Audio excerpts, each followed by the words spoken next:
నమస్తే, నేను సిరి. సో మొత్తానికైతే ఇప్పుడు సంక్రాంతి బరిలో అయితే మన శంకర్ డైరెక్షన్లో రామ్ చరణ్ గారి సినిమా అయితే వస్తుంది, గేమ్ చేంజర్. అయితే దీని ప్రివ్యూ ఎలా ఉంది అని చెప్పేసి కోలీవుడ్లో అయితే హాట్ టాపిక్గా మారింది. మరి ప్రివ్యూ ఎలా ఉంది, ఏంటి అసలు, మరి ఈ సినిమా గురించి ఇంత బజ్ ఎలా అవుతుంది, అది కూడా తెలుగు ఇండస్ట్రీలో కాకుండా కోలీవుడ్ ఇండస్ట్రీలో ఇంతగానో మాట్లాడుకుంటున్నారు అనే అంశాన్ని మనకు వివరించడానికి మనతో పాటు ఉన్నారు ప్రముఖ senior journalist, senior critic Jagdev గారు. నమస్కారం సార్. నమస్తే సార్. ఇప్పుడు చూస్తుంటే సంక్రాంతి బరిలో అయితే గేమ్ చేంజర్ రామ్ చరణ్ గారి మూవీ అయితే ఉంది. దీనికి ఏంటంటే ఇక్కడ తెలుగు నాట కాకుండా కోలీవుడ్లో దీని ప్రివ్యూ గురించి మాట్లాడుకుంటున్నారు అండ్ సినిమా గురించి మాట్లాడుకుంటున్నారు. ఏంటంటారు అసలు ఇది? గేమ్ చేంజర్ అంటే రామ్ చరణ్ కెరీర్లోనే ఇది ఒక గేమ్ చేంజర్, అంటే ఒక కెరియర్ చేంజర్లా ఉండబోతుందని కూడా కొంతమంది క్రిటిక్స్ కూడా పొగడ్తల వర్షం కురిపిస్తున్నారు. అయితే ఇక్కడ తమిళనాడు అంశం ఎందుకు వచ్చింది కోలీవుడ్ అంటే, శంకర్ తమిళ దర్శకుడు కదా, అండ్ మోర్ ఓవర్ శంకర్ గారికి ఈ మధ్యకాలంలో హిట్స్ లేవు. విక్రమ్తో ఐ తీశారు, మన తెలుగులో సరిగ్గా ఆడలేదు, అది మరి తమిళనాడు ఆడిందో నాకు గుర్తు తెలియదు. ఇకపోతే భారతీయుడు 2 డిజాస్టర్, 2.0 కూడా అంతగా ఆడలేదు, అంతగా కాదు అసలు ఆడలేదు, బిలో యావరేజ్. సో ఏదో చిన్నపిల్లలుగా 3Dగా అభివర్ణించారే తప్ప అది అవ్వలేదు. సో అటువంటి శంకర్ గారికి ఇప్పుడు మరలా ఇది నిలబెట్టే సినిమా అవుతుందా అవదా, శంకర్ గారే రామ్ చరణ్ని చూజ్ చేసుకున్నారా నిలబెట్టుకోవడానికి అనేలాగా కోలీవుడ్లో అంత ప్రశ్న. ఎందుకంటే రామ్ చరణ్కి ఒక ఇమేజ్ అయితే వచ్చేసింది గ్లోబల్ స్టార్గా RRRతో.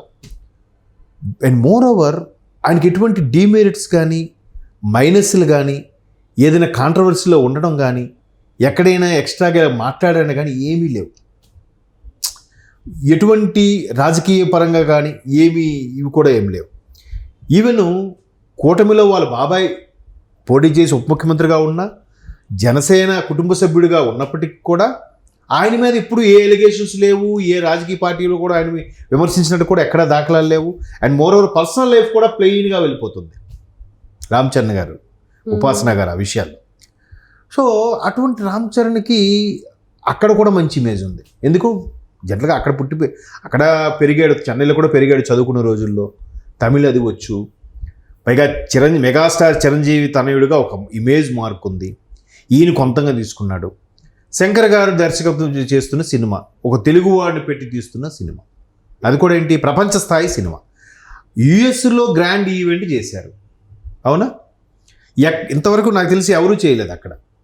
మన ఏపీలోనో ఇండియాలోనో చేసిన, తెలంగాణలోనో లేకపోతే ఏపీలోనో ఏదో ఊర్లోనో, లేదంటే కొచ్చి, చెన్నై, మొన్న పట్నాలు చేశారు, ఇలాగ ఇండియా లిమిట్స్లో చేశారు తప్ప ఓవర్సీస్లో యుఎస్లో ఎప్పుడు చేయలేదు. బట్ యుఎస్లో first time game changer event చేశారు, అది గ్రాండ్ సక్సెస్. అండ్ మోరో సుకుమార్ లాంటి దిగ్దర్శకుడు, పుష్ప 2తో మంచికి ఊపు మీద ఉన్న సుకుమార్ లాంటి దర్శకులు కూడా గేమ్ చేంజర్ నేను కొంత చూశాను, కొంత ట్రయల్ చూశాను, కొంత సినిమా కూడా చూశాను. ఫస్ట్ హాఫ్ అంతా కూడా సరదాగా ఉంటుంది, ఇంటర్వెల్కి వచ్చేసరికి అదుర్సు, క్లైమాక్స్ అయితే కంప్లీట్ ఎమోషనల్ అని చెప్పి ఆయన కూడా స్టేట్మెంట్ ఇచ్చాడు. సో ఇప్పుడు తమిళనాడులో కూడా అదే చర్చ నడుస్తుంది. ఫస్ట్ హాఫ్ యావరేజ్ అన్నట్టుగా ఉంది, బట్ సెకండ్ హాఫ్ ఎత్తుకెళ్ళిపోతుంది అన్నట్టుగా. తమిళ వాళ్ళు ఒక మనము తెలుగు వాళ్ళ గొప్పతనం ఏంటంటే, ఏ భాష వాళ్ళనైనా ఏ రాష్ట్రం వాళ్ళైనా వాళ్ళ కళ ఉంది, వాళ్ళ టాలెంట్ ఉందంటే మనం ఆదరిస్తాం, హక్కును చేర్చుకుంటాం. తమిళం వాళ్ళకి కాదు, వాళ్ళకి ప్రాంతీయ అభిమానము, ప్రాంతీయ భాషా అభిమానము. మీరు చెప్పకముందు మీరు చాలా అని అంటున్నారు చూసారా, అది ఎవరిని అడిగింది చెప్తారు. సో అటువంటి వాళ్ళు కూడా ఇప్పుడు రామ్ చరణ్ని హక్కును చేర్చుకునే విధంగా మాట్లాడుతున్నారంటే ఆల్మోస్ట్ ఆ సగం హిట్ కొట్టేసినట్టే. సినిమాలో ఏమాత్రం కంటెంట్ ఉన్నా ఇంకా సినిమా ఎత్తుకెళ్ళిపోద్ది. పైగా డ్యూయల్ రోల్ అంటే ఒకేసారి చూపించకపోయిన ఎదురు క్యారెక్టర్లు, తండ్రి క్యారెక్టర్ ఒకటి, కొడుకు క్యారెక్టర్ ఒకటి అన్నట్టుగా. పైగా ఈయన బాడీ లాంగ్వేజ్ కూడా ఎలా ఉంటుంది రామ్ చరణ్ది మీరు అబ్జర్వ్ చేస్తే, క్లీన్ షేవ్ చేసి దగ్గరికి షేవ్ చేసారు అనుకోండి, ఒక ఇంటర్మీడియట్ కొరవడానికి నమ్మేస్తారు, అలా ఉంటాడు.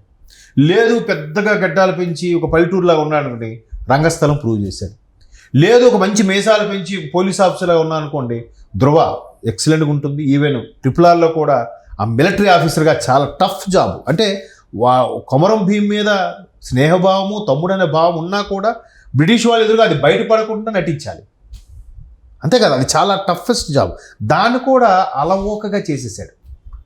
1000-2000 పీపుల్తో ఫైట్ సీన్ కూడా ఇతను ఇది చేయగలడు అనేలా మెప్పించేలా చేశాడు. చూసారా, దర్శకుడు ఫ్రేమ్ పెట్టుకున్నాడు, స్టంట్ మాస్టర్ ఇవన్నీ ప్లాన్ చేశాడు, అన్నీ బాగున్నాయి. కానీ దాన్ని మెప్పించగలడు నటుల్లో ఉంటుంది. అంతమంది ముందు కూడా లాఠీతో కొట్టుకుని వెళ్ళి మెప్పించాలంటే, సో కంప్లీట్ యాక్టర్, ఒక గ్లోబల్ స్టార్ అయిపోయాడు. సో ఆ గ్లోబల్ స్టార్ ఇమేజ్ ఏదైతే ఉందో ఇప్పుడు అది శంకర్ గారికి ఉపయోగపడాలి. శంకర్ గారికి ఇప్పుడు డూ ఆర్ డై సమస్య. ఎందుకంటే నెక్స్ట్ హిట్లేం లేవు. కమల్ హాసన్ గారు అన్నట్టుగా what is your visiting card అని అంటే, your previous movie, previous hit, previous blockbuster is your visiting card. ప్రీవియస్గా హిట్ లేకపోతే ఏ ప్రొడ్యూసర్ రాడు, ఏ హీరో రాడు, ఏ డైరెక్టర్ ఎవరు వచ్చి దగ్గరికి వచ్చి తీయబనరు, ఎవ్వరు దేకరు కూడా దేకరు. హిట్ అయిందా అడ్వాన్స్ పట్టుకుని మరి వస్తారు, సార్ నాకు ఒక్క సినిమా చేసి పెట్టండి సార్, నాకు ఒక్క సినిమా చేసింది సార్, నాకు మీరు చేసే సినిమాలు నాకు పార్ట్నర్షిప్ ఇవ్వండి సార్.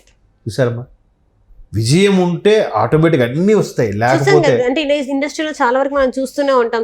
అప్పటిదాకా ఒక లెవెల్లో ఉన్న వాళ్ళు సడన్ గా 2-3 ఫ్లాపులు ఇంకా కిందికి వెళ్ళిపోతున్న వాళ్ళు చాలా మంది ఉంటారు. సీను వైట్ల గారు ఉన్నారు చూసారమ్మా, ఎలాంటి బ్లాక్ బాస్టర్లు ఇచ్చాడమ్మా ఆయన, మహేష్ బాబుకు దూకుడు లాంటి సినిమా. ఇప్పుడు సీను గారికి మొన్న గోపిచంద్ కూడా సరిగ్గా ఆడలేదు.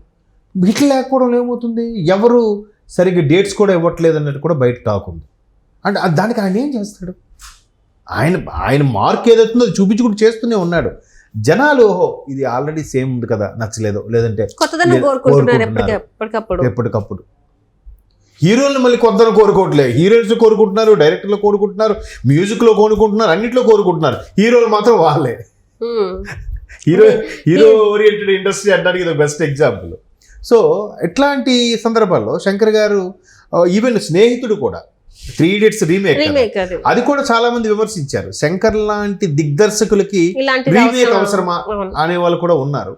బట్ అది బాగానే ఉంటుంది. బట్ బాగున్నా కూడా దాని మాతృక 3 Idiots ఏదైతే ఉందో దానికి ఎక్కువ ఇమేజ్ వచ్చేయడం, ఇది చేయాలి, ఇది ఎందులో గొప్ప, ఈయన గొప్పతోనే ఉంది. ఆయనగా నరేంద్ర రాజ్ కుమార్ హిరాని ఎవరో కదా, హిరాని ఆయనకి వెళ్ళిపోయింది ఇమేజ్ అంతా కూడా. ఇక్కడ ఈయన కూడా మన సౌత్ నేటివిటీ తగ్గట్టుగా విజయ్ వాళ్ళతో పెట్టి తీసినప్పటికీ ఆ ఇమేజ్ ఆయనకి వెళ్ళిపోయింది. సో అక్కడ మేబీ శంకర్ గారు రాంగ్ స్టెప్ వేశారేమో నాకు అనిపిస్తుంది. మొత్తం మీద శంకర్ గారికి రామ్ చరణ్ లాంటి ఒక మంచి గ్లోబల్ స్టార్ దక్కడం మంచి హిట్ ఫార్ములా అవబోతుందని అనుకుంటున్నాను. అలా కాకపోయినా ఆయన మరలా నిలదొక్కునే పరిస్థితి అయితే వస్తుంది శంకర్ గారికి, అలా అనిపిస్తుంది. అంటే ఇక్కడ చూస్తుంటే మన టికెట్ రేట్ ఇష్యూస్ మనకి ఇప్పుడు చాలా స్టార్ట్ అయ్యాయి. ఏదైతే పుష్ప తర్వాత ఇక్కడ తెలంగాణ ముఖ్యమంత్రి రేవంత్ రెడ్డి గారు అయితే టికెట్ రేట్స్ పెంచే అవకాశం లేదు అండ్ బెనిఫిట్ షోస్ కూడా ఇచ్చేది లేదు అని చెప్పేసి అన్నారు. దాని ప్రభావమైనా మళ్ళీ సినిమా మీద పడే అవకాశం ఉందంట? లేదు అంటే ఆ పుష్ప మేనియా మీద, పుష్ప గొడవ హడావిడి మీద ఆయన అసెంబ్లీ సాక్షిగా స్టేట్మెంట్ ఇచ్చేశారు కాబట్టి దానికి కట్టుబడి ఉండాలి. ఒకవేళ అనకపోతే మళ్ళీ ప్రతిపక్షాలే అంటారు కదా, అక్కడో మాట్లాడతాడు ఎక్కడో మాట్లాడు, ఏంటో ఈ ముఖ్యమంత్రి అనేవాళ్ళు ఉన్నారు.